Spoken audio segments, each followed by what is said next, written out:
Olá pessoal, tudo bem? Então, atendendo a pedidos, hoje eu vou gravar essa aula de introdução ao eletrocardiograma, com o objetivo de mostrar que o entendimento do eletrocardiograma não é tão difícil quanto se imagina. Bem, primeiramente o que se deve entender é olhar e observar um eletrocardiograma normal, onde nós temos um ritmo sinusal determinado por uma onda P precedendo cada QRS, né? O QRS que a gente chama de estreito, D1 com o seu QRS positivo e o AVF com o QRS positivo. De V1 até V6 a gente tem uma progressão de positividade, ou seja, V1 possui uma onda R pequena, que vai aumentando para V2, tendo uma zona de transição entre V3 e V4, né? Ou seja, saindo de uma porção mais negativa para ficar mais positiva, e em V5 já se tornando bem mais positiva. O que a gente consegue então observar aqui nesse próximo eletrocardiograma? Tá? Uma análise como se fosse uma brincadeira dos 7 erros. Bem, esse eletrocardiograma seguinte, a gente já consegue ver que V5 e V6 possuem ondas R bem maiores. V3, uma onda S muito maior do que se apresenta aqui nesse eletro 1. Logo, o que se entende aqui é que há uma diferença de amplitude. E é isso que deve ser entendido. A altura ela é chamada de amplitude. Então, toda vez que eu observar um eletrocardiograma e esse eletrocardiograma tiver uma alteração na sua altura, ele vai ter uma alteração de amplitude, mais ou menos amplitude. Tá? A amplitude do QRS ela fala a favor de um aumento do uso da força. Tá bem? Onde que eu vou ter esses momentos de aumento de uso da força? Nas sobrecargas.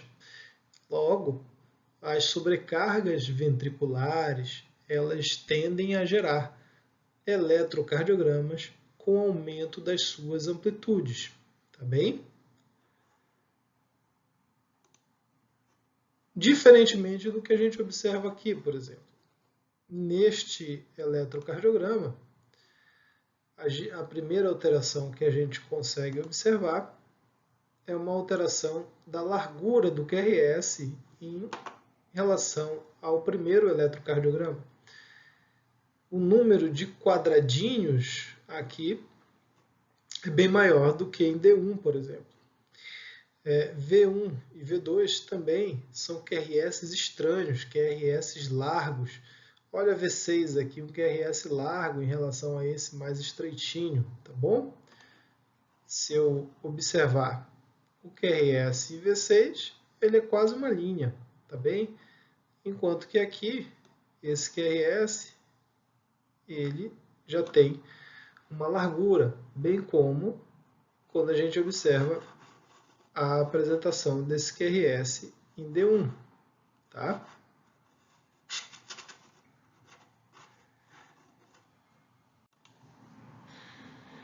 Então, em D1, o que a gente consegue ver é que ele está mais largo do que essa pequena linha que eu enxergo aqui no D1 normal. Bem, por que isso acontece, né? Aqui, se eu for analisar grosso modo, o observador de D1 está nesse ponto. Ele está vendo a energia começar lá no nó sinusal, que fica no lado direito do coração, e caminhar para o lado esquerdo. Bem, se ele está mais largo, significa que ele está demorando mais a chegar aqui nesse lado esquerdo. Logo, ele está sofrendo um atraso na condução. Então, toda vez que eu tiver um aumento aqui na horizontal de alguma coisa, eu vou pensar logo que tem um atraso na condução da energia elétrica. E esses atrasos a gente chama de bloqueios, tá bem? Que podem ser bloqueios que seguem do átrio para o ventrículo, tá? Quando há uma diferença de tempo grande entre o início do nó da onda P até o início do QRS, ou quando ele ocorre no QRS, a gente chama de bloqueio de ramo, porque dentro do QRS nós teremos o QRS representa a despolarização do ventrículo. Logo, nós temos aqui o ramo direito e o ramo esquerdo. E essa diferença de condução que pode haver entre o ramo esquerdo e o ramo direito vai gerar uma dificuldade dessa energia chegar na esquerda ou de chegar na direita. Tá?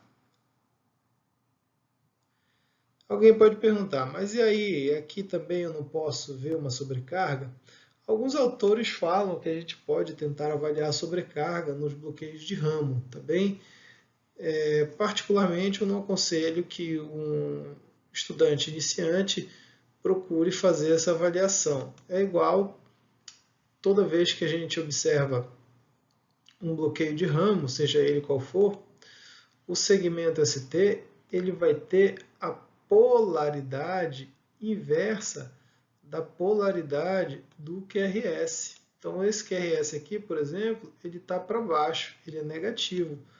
Logo, o segmento ST ele é para cima, ele é positivo, gerando uma alteração que é o supradesnivelamento do segmento ST. Então, aqui tem um supradesnivelamento, só que é um supra secundário a um bloqueio de ramo esquerdo.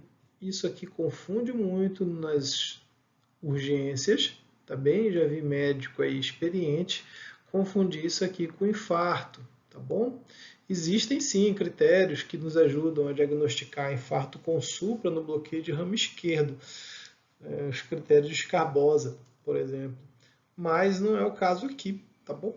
A maioria das vezes vocês verão esse supradesnivelamento do segmento ST secundário justamente a essa amplitude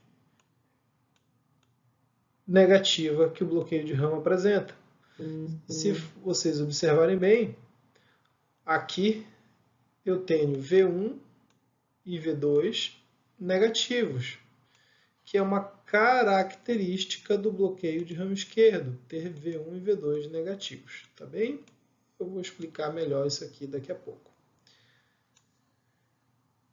O próximo elétron, então, a gente consegue observar que ele possui uma onda D1 mais negativa do que positiva. Logo, esse observador que está aqui no ombro esquerdo de D1, ele não está mais vendo essa energia chegar até ele está vendo a energia partir para o lado oposto. Se ele está vendo ela partir para o lado oposto, ela está indo para o lado direito do coração. Por que acontece isso?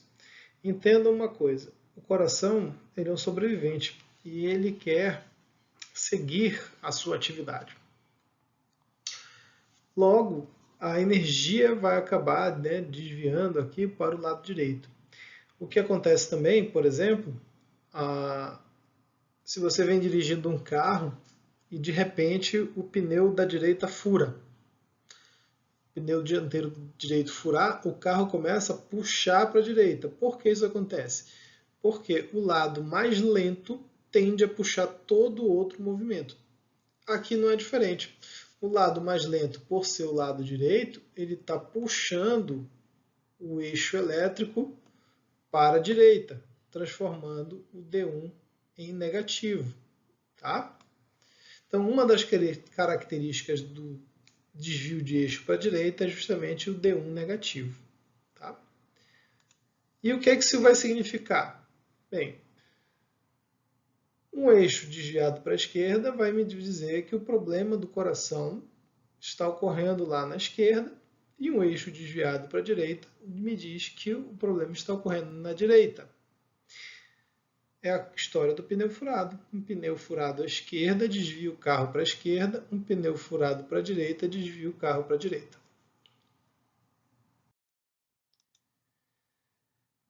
Então, como é que se processa aqui a nossa visão do eletrocardiograma? Como eu falei agora há pouco, o D1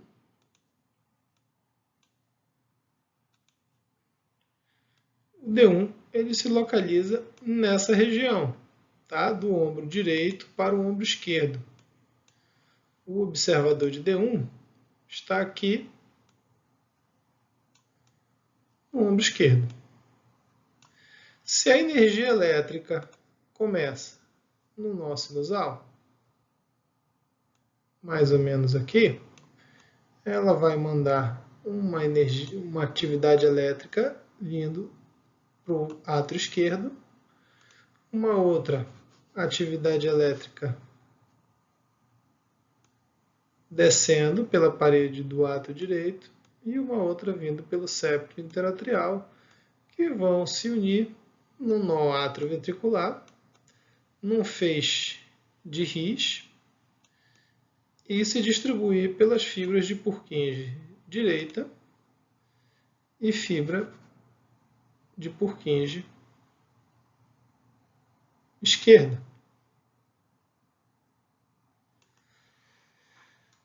Por isso, como eu tenho sabidamente uma massa ventricular à esquerda muito maior, lógico que o ventrículo esquerdo, tendo muito mais massa, ele vai precisar de mais energia. Então, essa energia resultante vai ser muito maior aqui para a esquerda.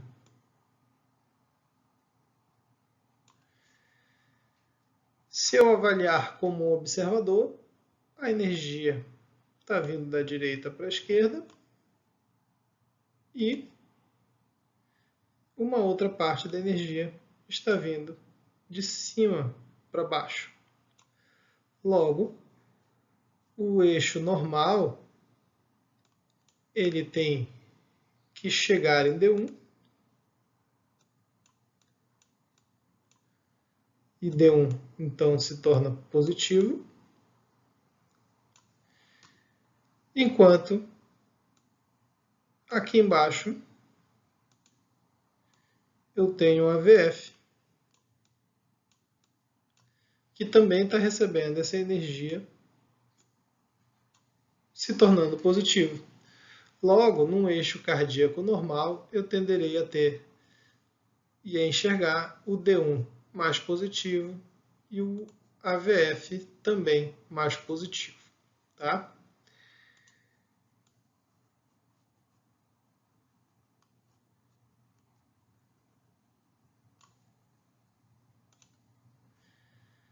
E isso me dará um D1 e um AVF positivo e um QRS estreito. Eu imagino logo um coraçãozinho aqui, pequenininho, normal, como ele deve ser. A sequência de avaliação do eletrocardiograma, existem vários padrões, tá? Não existe o mais perfeito, melhor ou pior. A que eu costumo recomendar é essa daqui, a de ritmo, eixo, frequência, amplitude, segmento ST e as demais alterações observadas, fazendo um mnemônico chamado Refasa. Tá? Eu aconselho que todos sempre procurem ler sobre esses 3 critérios de sobrecargas, né? Sobrecarga ventricular, critério de Sokolov, Cornell, Sokolov e Laio, e os valores de normalidade do P, PR, QRS, ST. Não é objetivo falar valores de normalidade aqui. O que eu quero é que vocês entendam sobre o que a gente está falando, para que quando vocês cheguem a ler a respeito, vocês acabem entendendo.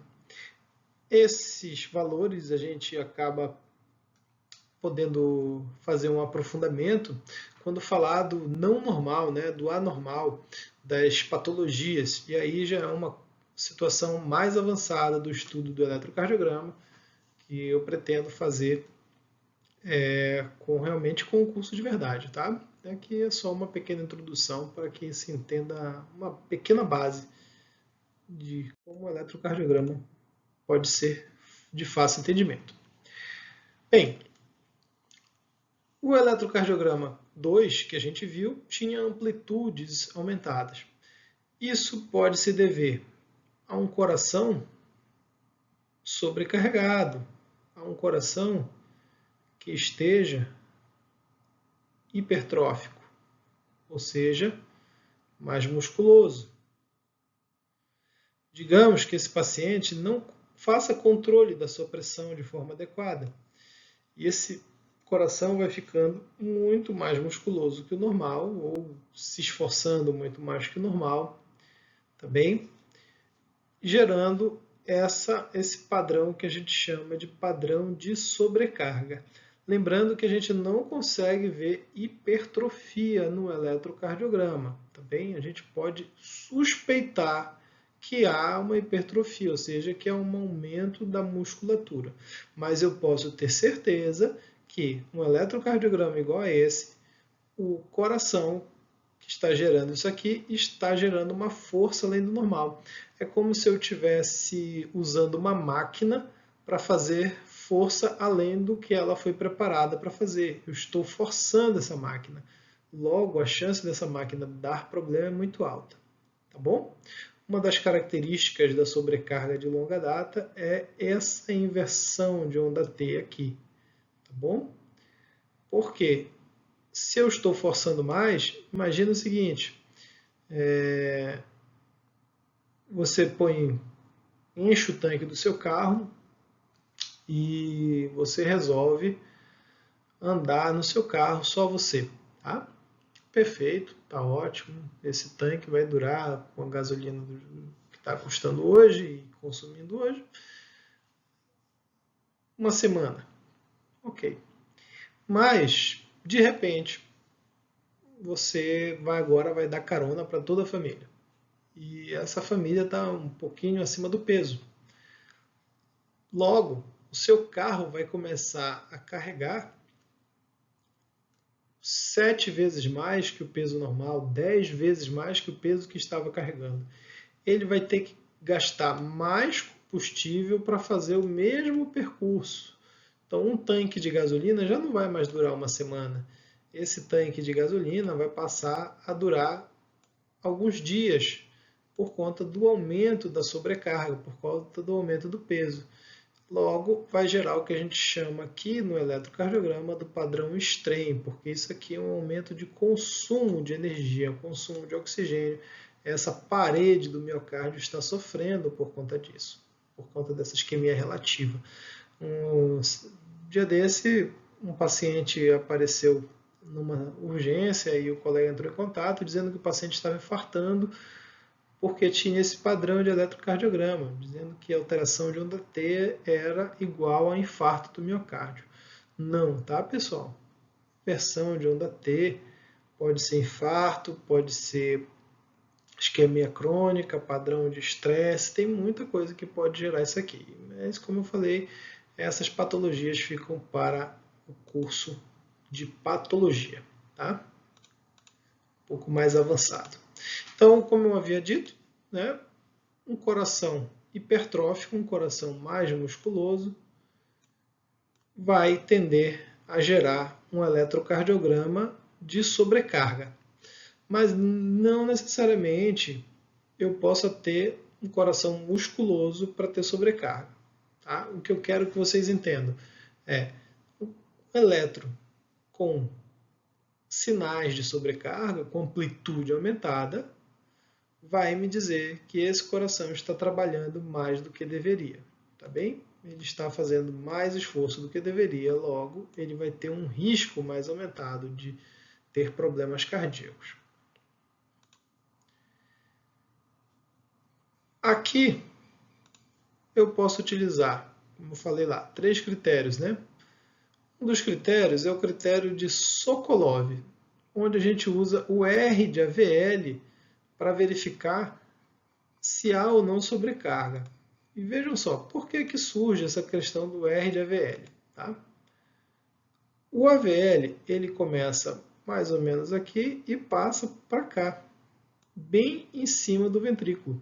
É do centro do coração em direção ao ombro esquerdo. Logo, toda a sobrecarga que ocorrer aqui neste ventrículo vai ser direcionada justamente para o AVL. Por isso, esse critério, sobrecarga por Sokolov, é um critério extremamente sensível, tá? E bem específico. Se ele tiver positivo, eu já considero como sinal de sobrecarga, sem precisar avaliar outros critérios. O outro critério que eu posso utilizar para avaliar, que eu já falei, é o critério de Cornell, onde eu vejo o S de V3 com o R de AVL. A gente já sabe por que a gente usa o R de AVL, agora bora entender por que a gente usa o S de V3. V1 vai ficar mais ou menos aqui, V2 mais ou menos aqui, V4 mais ou menos aqui. Onde fica V3? Entre V2 e V4. V3 fica mais ou menos aqui. Tá? Deixa eu ajeitar aqui, é tudo vermelho. Fazer uma cor melhor. Então, V3, pessoal, vai ficar nessa zona aqui. Nessa zona um pouquinho mais baixo. Nessa zona aqui, intermediária.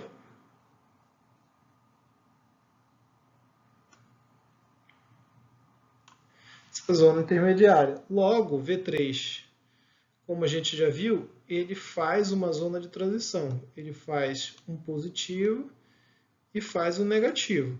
Por que ele faz o positivo? Porque ele pega esse início de despolarização que está chegando até ele e ele vai pegar esse final de despolarização que está indo embora.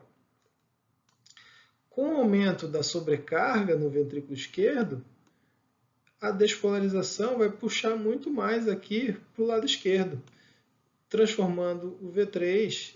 O V3 então vai enxergar essa energia indo embora. Se ele está vendo a energia ir embora, ele vai se tornar muito mais negativo. Tá? Muito mais negativo. Por isso eu uso o S de V3 somado ao R de AVL. Tá bom?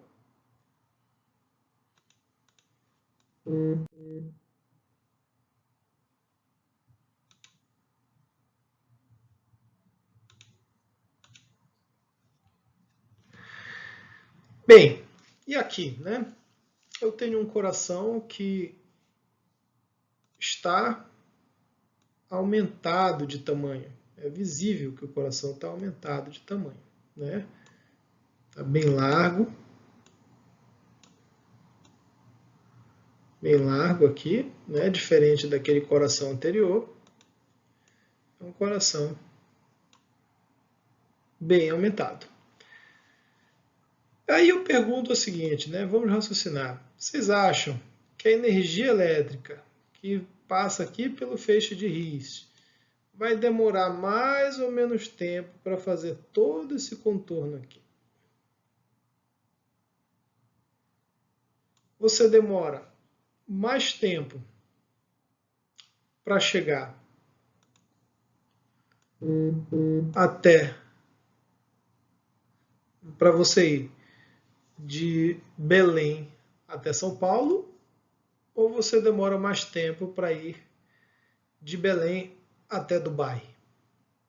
Quanto tempo você leva para ir do Brasil até o Japão? Quanto tempo você leva para ir do Brasil até a Argentina, que fica aqui ao lado? Quanto mais próximo, mais rápido. Quanto mais distante, mais lento. Logo, se está mais lento, está mais largo. E onde é que está mais largo? Não é no ventrículo? Bem, se é no ventrículo que está mais largo, logo eu vou encontrar um QRS mais largo. Por quê? Porque quem produz o QRS são os ventrículos, o ventrículo direito e o ventrículo esquerdo. E qual é o que está mais lento aqui? O ventrículo esquerdo, que está maior, logo estará mais lento para o lado esquerdo. E isso, toda vez que eu falar de aumento da largura e aumento do tempo, eu estou falando de bloqueio. Se é dentro do QRS, é um bloqueio de ramo, e se é do lado esquerdo, é um bloqueio de ramo esquerdo, que vai me gerar um elétron de padrão de bloqueio de ramo esquerdo, com DU lento, que dá uma onda R, que a gente chama de torre, parece aquela torre de xadrez. Para quem não joga xadrez, torrezinha medieval, né? V1 e V2 se tornam bem negativos. E aqui, entender por que V1 se torna negativo. Lembrando novamente, V1 estando mais ou menos nessa posição.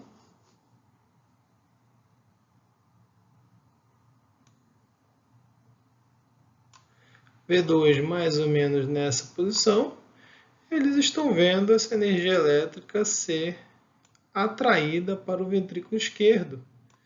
Logo, eles ficam mais negativos. Tá? É a mesma coisa que acontece na sobrecarga, né? Quanto mais sobrecarga eu tiver no ventrículo esquerdo, mais negativo se tornará a V1. Por isso, nos critérios de sobrecarga, utiliza o S de V1. Aqui, como eu tenho uma lentidão nessa condução, essa lentidão na condução leva a um V1 e um V2 mais negativos, tá bem? Então, o padrão de bloqueio de ramo esquerdo é D1 em torre e V1 e V2 negativos, com QRS largos, tá bem, pessoal? Ah, beleza. E o que é um QRS largo? Aí você tem que ler. Porque se você apenas ficar ouvindo, não vai gravar, tá bom? Você vai pegar muito pouco do que eu tenho para repassar para vocês. Eu só quero que vocês entendam por que é dessa forma. Depois pega um livro, uma apostila e observa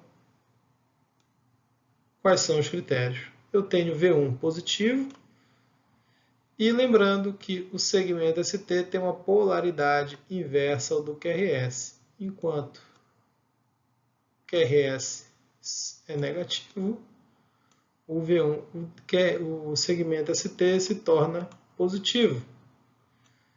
Por isso, em V6, eu tenho o segmento ST negativo, infrado. Por quê? Porque o QRS é positivo. Em D1 a mesma coisa. D1 é positivo, logo o QRS é negativo. Isso é um padrão dos bloqueios de ramo.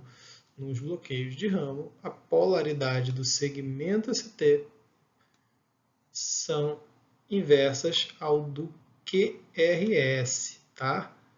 Então, o segmento ST é esse aqui. QRS, isso aqui. Então, tem polaridades inversas. Quando um é positivo, o outro é negativo. E aqui, pessoal, o que é que nós vamos ter então? Bora raciocinar aqui. Bem, o ritmo mandou uma atividade elétrica que vai vir para a direita e uma atividade elétrica que vem para a esquerda. Voltando, né? Onde vai estar mais rápido? Ir para a Argentina, que é mais perto, ou ir para Paris. Para Paris, a maioria das pessoas sonha em conhecer Paris, que está mais distante. Nesse caso aqui, como eu tenho duas coisas acontecendo, primeiro, um ventrículo direito mais musculoso do que o ventrículo esquerdo. Se ele está mais musculoso, ele está sobrecarregado. Ele vai tender realmente a puxar mais energia. Então, eu vou ter uma sobrecarga do ventrículo direito. Além do que, ele está mais largo, que ele vai fazer com que diminua, né, essa velocidade de condução, levando a um bloqueio de ramo direito. Lembrando que V1 está aqui, V2 mais ou menos aqui. Essa energia elétrica que ia para o ventrículo esquerdo, ela voltou, ela está indo para o outro lado, ela vai ir para cima de V1 e V2, gerando V1 e V2 com uma onda R, que é a primeira onda de despolarização. Depois surge uma onda S, porque o ventrículo esquerdo ainda está lá, gerando energia, mas quando o ventrículo esquerdo termina a sua condução, o ventrículo direito, que está lento, ainda permanece conduzindo, gerando uma outra onda R. Então eu vou ter uma onda R, que eu vou chamar de onda R inicial, e uma onda R'. Então, uma onda R, tá? E uma onda R'. Tá bem? Alguns autores e maceteiros falam da tal de orelha de coelho. Eu não gosto de falar de orelha de coelho porque nem sempre essa orelha de coelho é visível. Tá bem? Eu mostro para meus alunos em sala de aula, eu tenho alguns eletros separados para o curso presencial, para demonstrar justamente que se ficarmos procurando orelha de coelho para determinar como bloqueio de ramo direito, a gente vai errar. Então, o que tem que ser entendido? O eixo volta para cima de V1 e V2, se ele vai para cima de V1 e V2, ele se torna positivo. Está indo para cima, fica positivo. Para quem não entendeu ainda, pessoal, o que é essa história de ir para cima ou de ir para baixo, é só você pensar da seguinte forma, tá? Imagina você estar na beira da praia, observando um barco lá no horizonte. Se o barco estiver aumentando de tamanho, significa que esse barco está se aproximando de você, está se aproximando da praia. Se esse barco estiver diminuindo de tamanho, ele está se afastando de você, ele está indo embora da praia. Logo, toda vez que algo se aproxima da gente, vai ficando maior, vai ficando positivo. Tudo que se afasta da gente vai ficando menor. É aquela história de criança quando viaja de avião e vê as coisas lá embaixo. Eu viajei com meu filho outro dia e meu filhinho de 2 anos ficava, papai, carrinhos, carrinhos. Por quê? Porque ele estava distante, o carro parecia menor, ficou mais negativo. Tá bem? Então entendam isso. Se afastou, fica negativo. Se aproximou, fica positivo. Tá? Logo, D1, que passa bem aqui, né? D1 está bem aqui, com o meu observador. Desculpa, com o meu observador no ombro esquerdo.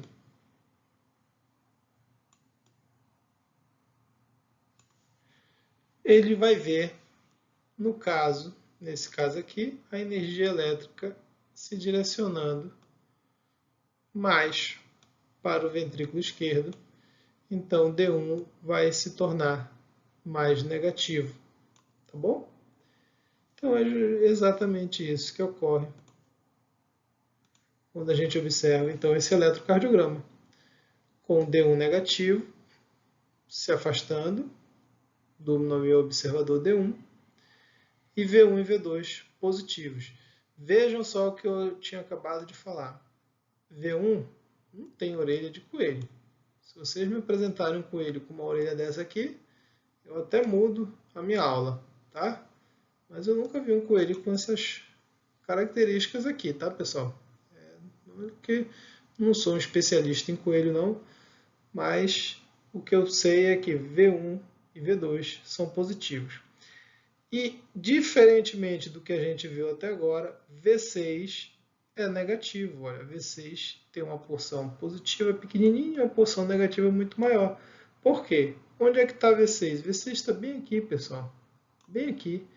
Ele está olhando direto o que está chegando do ventrículo esquerdo. Mas nesse caso, a maior parte da energia está vindo para cá, contrária ao que ele enxerga. Logo fica negativo, está se afastando dele. Tá? Se está se afastando, está ficando negativo. Por isso, nos bloqueios de ramos, nós temos essas configurações aqui. Tá? E, lembrando, no bloqueio de ramo, o QRS tem a polaridade inversa do segmento ST. Então, o QRS é negativo, o segmento ST é positivo. Se o QRS é positivo, o segmento ST se torna negativo. Então, polaridade inversa do QRS para o segmento ST. QRS positivo, segmento ST para baixo. QRS positivo, segmento ST para baixo. QRS negativo, segmento ST para cima. Tá? Esse é um detalhe importante. Por isso é muito mais fácil a gente ver um infarto com supra no bloqueio de ramo direito, né? Um infarto com supra de parede anterior, ele é muito mais fácil de ver no bloqueio de ramo direito do que a gente vê no bloqueio de ramo esquerdo, por conta justamente que ele já é negativo. Quando ele supra, ele vem para cima e pronto, a gente consegue identificar com mais facilidade do que no bloqueio de ramo esquerdo. Bem, o que se enxerga aqui é uma dilatação atrial, né? Ou seja, um esquemático, claro, uma sobrecarga atrial esquematizada. Quando há uma sobrecarga, então, do átrio esquerdo, essa energia ela vai demorar mais a chegar no lado esquerdo, gerando, então, uma onda que será mais larga. Tá bem? Por que isso acontece? Porque, pessoal, é o seguinte, a onda P ela é formada por uma atividade elétrica que vem dos átrios, gerando, então, uma onda P do átrio direito e uma onda P do átrio esquerdo, que vai levar a uma onda P resultante da união das duas. Se a onda do átrio direito, do átrio esquerdo, desculpa, está sobrecarregada, ele vai levar a uma distância maior. Então ele vai aumentar a largura da onda P, tá? Então, sobrecarga de átrio esquerdo leva a uma distância para a esquerda maior, levando a largura da onda P ficar maior. E ele tende a separar a onda do átrio direito da onda do átrio esquerdo, gerando essa onda P bífida. Tá bem? Uma onda P bífida. Ok. Por que gera em V1 essa onda positiva e depois negativa? Aqui a gente está vendo em D2, né, onda P bífida, e em V1. Por que acontece isso também?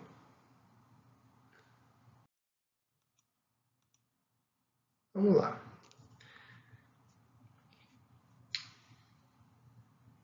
Deixa eu desenhar o tórax aqui de lado, tá? Para vocês entenderem.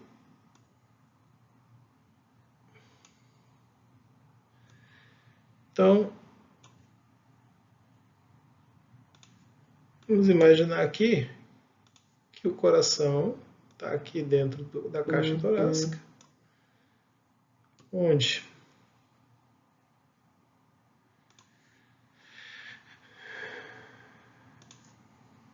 bem aqui eu tenho o externo,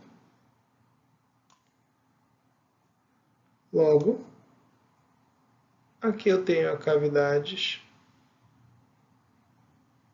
direitas, que estão mais anteriores. O átrio direito e o ventrículo direito. O ventrículo esquerdo, então, quando ele aumenta para o lado e ele vai aumentar também, pessoal, para trás, tá?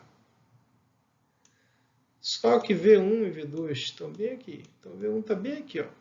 V1. O que ele vai receber primeiro? Primeiro, uma energia vinda do átrio direito, tá? Vai gerar uma primeira onda positiva. Então, primeira onda do átrio direito positiva. Só que o ventrículo esquerdo está jogando lá para trás, fugindo do V1. Como ele está fugindo do V1, tudo que foge se afasta, acaba ficando negativo, tá? Então, em V1, a sobrecarga do átrio esquerdo gera uma onda P positiva inicial e uma onda P negativa no ponto final. Tá bem? Isso tem um nome, índice de Morris, tá? É um padrão da sobrecarga, um sinal bem sensível de sobrecarga, bem específico, na verdade, de sobrecarga de átrio esquerdo, tá? E no átrio direito? Bem, o átrio direito, como vocês podem ver aqui, ele está logo no início dessa despolarização. Como ele está no início dessa despolarização, o que vai acontecer é que essa despolarização vai ocorrer de forma mais alta do que mais larga, justamente por esse ponto inicial. Imagina o seguinte, você tem aqui um canhão, tá horrível esse canhão, hein?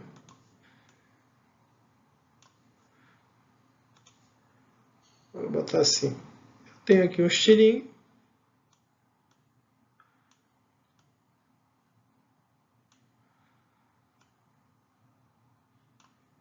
e uma pedra nesse estilingue.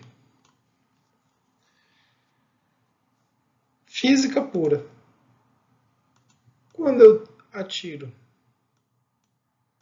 essa pedra num ângulo perfeito, de 45 graus, eu atinjo uma distância. Mas se eu atirar essa pedra mais alta, eu atinjo mais perto. Eu não vou tão distante. Por isso, o átrio direito, por estar logo no início aqui do nosso gráfico da despolarização dos átrios, ele tende a fazer uma onda P mais alta. Tá? Então, a característica da sobrecarga atrial direita são ondas P altas. Tá bom? Então, é como se o átrio direito fosse um jogador de basquete, fica alto, e o átrio esquerdo é um lutador de sumô, que fica largo.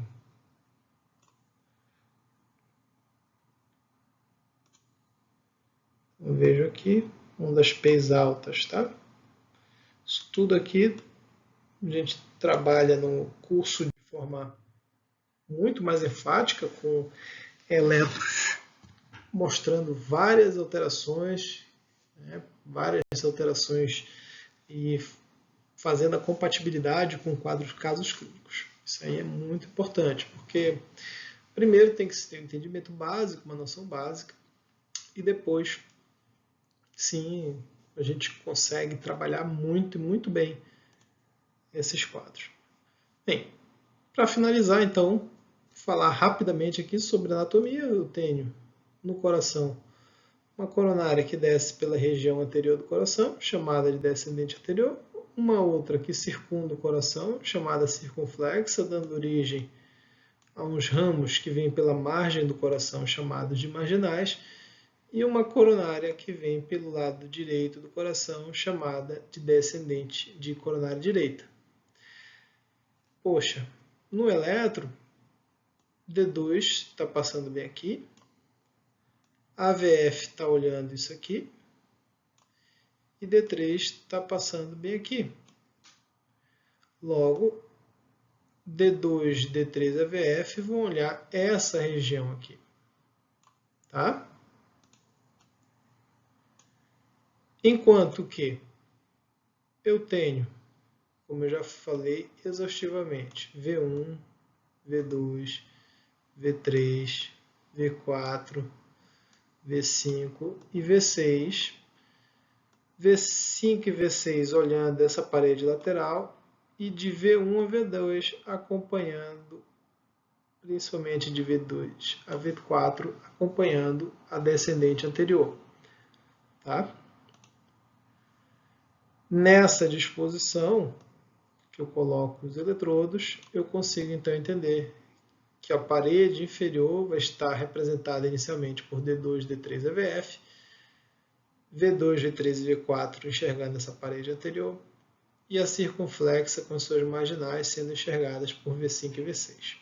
Um infarto de parede inferior, então, primeiramente vai alterar D2, D3 e VF, e eu tenho que confirmar através de V3, V4, V5R se tem acometimento realmente da coronária direita, do ventrículo direito, porque isso vai alterar a conduta. O infarto de parede anterior, ou seja, de descendente anterior, vai acometer V2, V3 e V4, se for extenso, vai acometer de V1 até V6, ou seja, vai acometer toda essa região, porque vai ser um infarto bem extenso. Vejam só aqui. Parede anterior alterada, V1, V2, V3, soprando, né? Fazendo uma elevação do segmento ST, que nós já havíamos visto ocorrer lá no bloqueio de ramo, só que agora aqui não tem bloqueio de ramo porque o QRS não é largo. E vindo de V1, mas só que mais visível, onde? Mais visível V2, V3 e V4. Tá?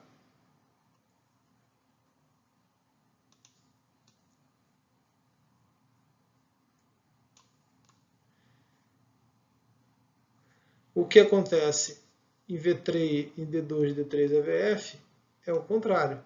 Eu tenho inversão do segmento ST, eu tenho infra de ST em D2, D3 e AVF, justamente porque eles estão contrários uns a uma outra, a parede está contrária à outra. Isso fica bem ilustrado quando a gente olha D2, D3 e AVF com supradesnivelamento. E olha aqui o que está acontecendo. V1, V2, V3 com infradesnivelamento.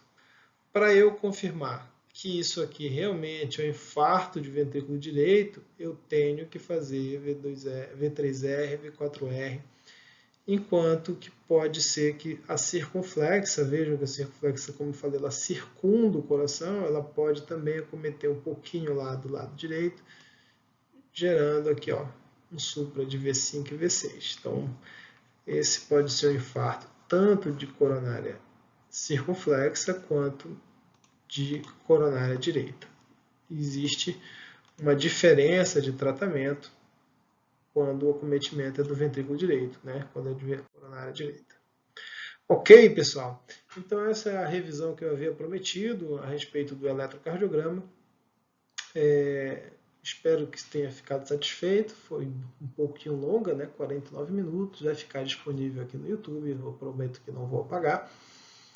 E fica aí, então, o chamado para que vocês fiquem atentos que o curso presencial de eletrocardiograma sairá em breve.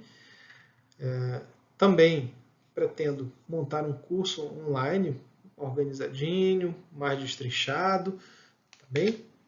Para que vocês possam ver e rever várias vezes, mas o curso presencial ele tem um diferencial de a gente trabalhar com metodologias ativas, onde vocês aprendem olhar um elétron e desenhar um coração, ou olhar um coração e desenhar um elétron. Partir do elétron para o que um coração pode ser e partir de um coração, de como está aquele paciente, ou de um quadro clínico, e já imaginar e já começar a desenrolar como está esse elétron. Um grande abraço, podem deixar suas dúvidas aqui embaixo, tá bom? Comentem à vontade, positivamente, negativamente, não tem problema nenhum. Não esqueçam de dar o like, se inscrever no canal e compartilhar para o maior número de pessoas que vocês conhecerem que tenham dificuldade em entender o eletrocardiograma. Por favor, feedbacks, tá, pessoal? Coloquem aí o que não ficou claro, o que ficou claro. Eu preciso saber se vocês têm algumas dúvidas ainda, com certeza ainda tem algumas, que aí eu prometo que farei vídeos já em cima das dúvidas. Os vídeos mais curtos, de 5 minutos, 10 minutos no máximo, direcionados justamente para essas dificuldades que vocês apresentam. Um grande abraço e até breve.